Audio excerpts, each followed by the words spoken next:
What is good, YouTube? This is your boy Aaron from AA Sports, and I'm back for another video. Today, we are talking about the Boston Celtics. What the hell is going on with the Boston Celtics? They are a disaster right now. Obviously, it's the beginning of the year, so don't want to make too much of it. But so far, it has been a shithole. Why do I say that? Well, number one, they're 2-5, and this 2-5 record, you are what your record is, and they have been looking very atrocious. It's been downright embarrassing. You know, you look at 3 years ago, the Boston Celtics were one of the best teams. Arguably, they were one of the final favorites, and now they look like this. And so, why do the Boston Celtics look like this? Well, it really all started with Danny Ainge, let's be honest. Everything that transpired with IT, you had Kyrie, you had Kemba. You give all these guys money, you trade all these different picks, different assets.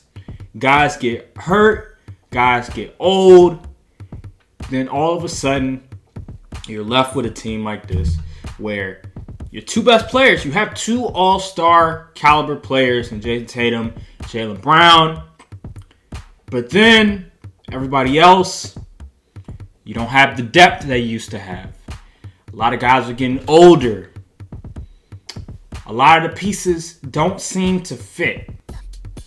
When you look at a guy like Marcus Smart, he's your point guard. Just recently, he called out Jayson Tatum and Jaylen Brown for not passing the ball enough. But the thing is, when you're not hitting your shots, when you're not putting pressure on the defense, why would I pass you the ball? You know what I mean? It's the Kobe Smush Parker effect, if you know what I mean. And that's just one reason why they're not hitting their thrive right now. Is because guys aren't doing what they're supposed to do. They're not playing their role. And the thing with Jaylen Brown and Jayson Tatum, if you look at their stats, you don't even have to look at the stats. But really, the stats speak volumes, because the assists, obviously, they're scorers, not playmakers, but you can still average 5 assists, close to 5 assists a game. Crying out loud, Kobe Bryant. I know I'm comparing them to Kobe Bryant, a legend in the game. But Kobe Bryant was notorious for being a ball hawk, but he still averaged 5 assists a game. That's the thing. Jayson Tatum, Jaylen Brown, they have to be more involved with their teammates. They have to stop playing hero ball all the time. Now, the argument can be made, who are they going to pass it to? And that's true. I give you that. Who are they going to pass it to?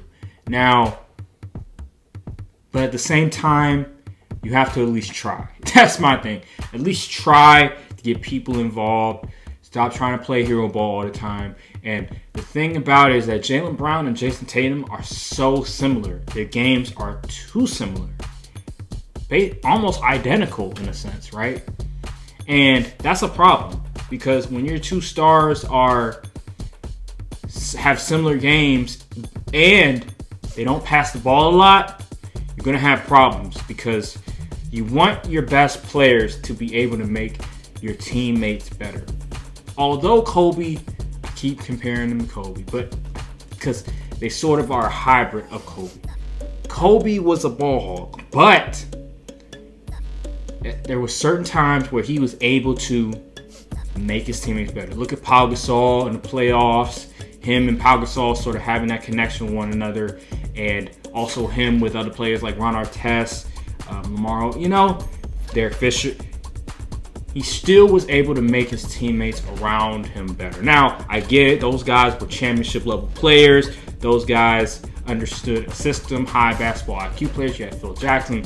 I get it. I'm just saying, in that instance, although Kobe was jacking up shots, he still had the fortitude. He still made an effort to try to get his teammates involved. Shoot, 06, 05, still averaged 5 assists a game. And that's what needs to be happening with Jayson Tatum, Jaylen Brown. They need to stop jacking up all of these bad shots, all these perimeter-oriented shots. Attack the basket. Try to draw fouls. Dish it out to your teammates a couple of times. Stop trying to play all of this hero ball. Because if you do that, it's going to be a detrimental effect for the entire team. Now, they have talent. I'm looking at the squad. They have Marcus Smart, Robert Williams, Dennis Schroeder. I get it, Dennis Schroeder. Whatever you guys want to say, Dennis Schroeder, he's still a quality six man. He's averaged like 14 points a game. They have Al Horford is still very productive to this day. And you have Josh Richardson, who's still a quality player. You have Grant Williams. So that's about 8 players right there that they can work with. Sure, the depth, they don't have the quality depth that they used to, but they still have enough pieces where they should be winning some basketball games. And sure, yeah, the point guard absolutely needs to play better. He needs to do a better job when it comes to distributing the basketball, because if you're a point guard, your job isn't just to jack up shots, it's to get your people around you better. You're supposed to distribute the basketball. Point guard. And Dennis Schroeder, he's averaging 6 assists, but at the end of the day, he's a score-first mentality. And so you have 2 point guards that are sort of not the traditional style of point guard that you want. And it's really a problem. You have a first-year head coach.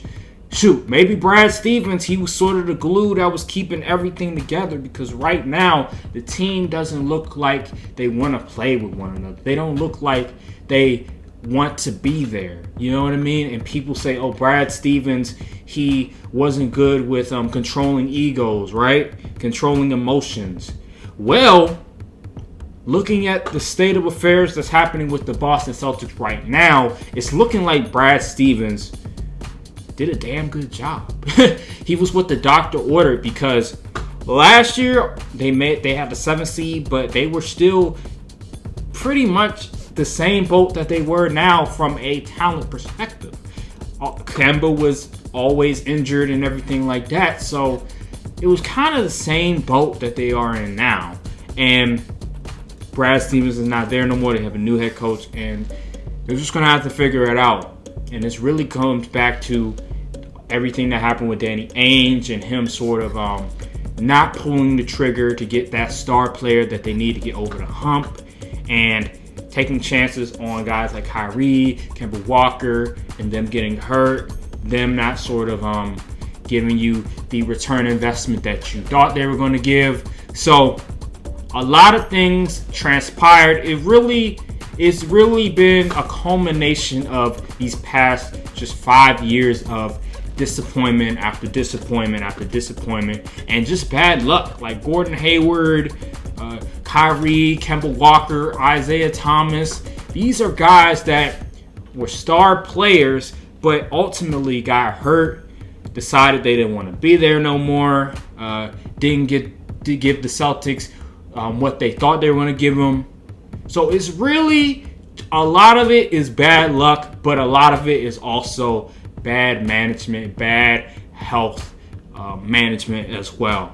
And so that's the state of affairs that the Boston Celtics are in. It really is. And it's going to be very difficult for them to sort of figure this thing out. But I named you guys the players on the roster. They still have 8 guys that they can sort of rely on. But it's going to come down to their 2 best players in Jaylen Brown and Jayson Tatum. Are they going to be able to sacrifice some of their shot attempts in order to get everybody else involved? Are they going to try to be a better playmaker when it comes to distributing the basketball? Because if they don't, if they continue to do the things they are doing now, then they're going to continue to lose. And eventually the Boston Celtics might say, hey, let's get rid of one of these guys, probably Jaylen Brown, and bring in somebody that could sort of gel better with Jayson Tatum, sort of have a person that doesn't have very similar games to Jayson Tatum, right?